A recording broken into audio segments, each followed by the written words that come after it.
आप में से कई सारे लोगों के पास में कई सारे बैंक अकाउंट होंगे और कईयों के पास में सिर्फ एक अकाउंट होगा और कईयों के पास में तो बैंक अकाउंट होगा भी नहीं। हालांकि कई सारे बैंक अकाउंट रखने से कोई प्रॉब्लम नहीं होती है, लेकिन उनको मैनेज करना और हर अकाउंट के अंदर मंथली एवरेज बैलेंस को मेंटेन करना थोड़ा मुश्किल हो जाता है। लेकिन आपको 2 बैंक अकाउंट तो रखने ही चाहिए। तो आज की इस वीडियो में आपको यही बताऊंगा कि आपके पास कम से कम 2 बैंक अकाउंट क्यों होने चाहिए। तो दोस्तों, इस टॉपिक को मैं सिर्फ 2 या 3 पॉइंट्स में खत्म करूंगा।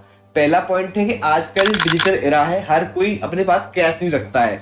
सब लोग जो भी ट्रांजैक्शन करते हैं वो यूपीआई के माध्यम से करते हैं, पेटीएम के माध्यम से करते हैं, फोन पे के माध्यम से करते हैं, या आप कोई भी ऐप का इस्तेमाल करके अपनी ट्रांजैक्शन पूरी करते हैं। आप मार्केट जाते हैं, कैश लेके नहीं जाते हैं। लेकिन कई बार क्या होता है कि आपका जो बैंक है, अगर आपके पास एक बैंक अकाउंट है, वो रिस्पॉन्ड नहीं करता है, या फिर उसमें टेक्निकल एरर आता है, या फिर उस बैंक के मैक्सिमम ट्रांजैक्शन जो है फेल हो रहे होते हैं। तो आपको कई बार ये देखने को मिला होगा। तो उस कंडीशन में आप जब मार्केट तक गए हैं तो आपको सामान परचेस करना भी आवश्यक है और आप कैश लेके भी नहीं आए हैं। तो ऐसे में आपके पास 2 बैंक अकाउंट रहेंगे तो आप दूसरे से ट्रांजैक्शन कर सकते हैं, तो आपको कोई भी यहाँ पे प्रॉब्लम नहीं आएगी। क्योंकि ये चीज मैं भी कई बार एक्सपीरियंस कर चुका हूं कि जिस अकाउंट में मेरे पैसे होते हैं मैं उससे ट्रांजैक्शन करने की कोशिश करता हूं तो वो बैंक का नेटवर्क रिस्पॉन्ड नहीं करता है और ट्रांजैक्शन नहीं हो पाती है। हालांकि मेरे पास कई सारे अकाउंट होते हैं तो मैं दूसरे अकाउंट से यहाँ पर ट्रांजैक्शन कर देता हूं। इसके अलावा अगर आपने देखा होगा कि आप 24 आवर्स में सिर्फ 10 ट्रांजैक्शन ही यूपीआई की कर सकते हैं। अगर आपके पास एक ही बैंक अकाउंट होगा तो आप 10 ट्रांजैक्शन कर सकते हैं। अगर आप कहीं बाहर घूमने फिरने के लिए गए और आपको बार बार कोई सामान खाने पीने के परचेस करने पड़ रहे हैं तो ऐसी परिस्थिति में आपका एक बैंक अकाउंट 10 ट्रांजैक्शन के बाद में मना करेगा कि आप ट्रांजैक्शन नहीं कर सकते। लेकिन वहीं अगर आपके पास 2 बैंक अकाउंट होंगे तो आपको ये दिक्कत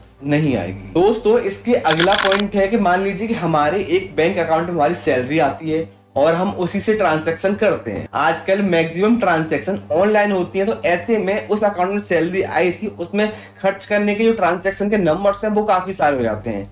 जब आप अपना स्टेटमेंट निकालते हैं 1 साल बाद, जब आपको आईटीआर फाइल करना होता है, तो ऐसे में आपके ट्रांजैक्शन को ढूंढने के लिए बहुत सारे आपको प्रिंट आउट देने पड़ेंगे। बहुत सारे पेज का आपका 1 साल का स्टेटमेंट निकल के आता है। उसमें से उन ट्रांजैक्शन को फाइंड आउट करना कि कितनी ट्रांजैक्शन आपने करी, कितनी आपकी इनकम हुई है। तो आईटीआर फाइल करते टाइम पे आपको वहां पे भी दिक्कत आती है। तो इसके लिए आप ऐसा कर सकते हैं कि आपके एक बैंक अकाउंट में मान लीजिए आपकी सैलरी आती है और जितना आपको महीने भर में खर्चा करना होता है उतना पैसा आप दूसरे अकाउंट में ट्रांसफर कर दीजिए और उससे ही आप सारी ट्रांजैक्शन करिए। तो आपको जब आईटीआर फाइल करना होगा, बैंक का स्टेटमेंट निकालना होगा आपके सैलरी वाले अकाउंट का, तो आपको वहां पर कोई दिक्कत नहीं आएगी। आप आसानी से अपनी ट्रांजैक्शन को ट्रैक कर पाएंगे। तीसरा पॉइंट ज्यादा इंपॉर्टेंट नहीं है, लेकिन आप लोगों को थोड़ा फनी लग सकता है। कई बार क्या होता है कि आजकल क्या हर एक के पास ना फोन पे है, पेटीएम है, इस तरह के ऐप है, तो हर कोई बोल देता है मुंह उठा के भाई पैसे दे दे।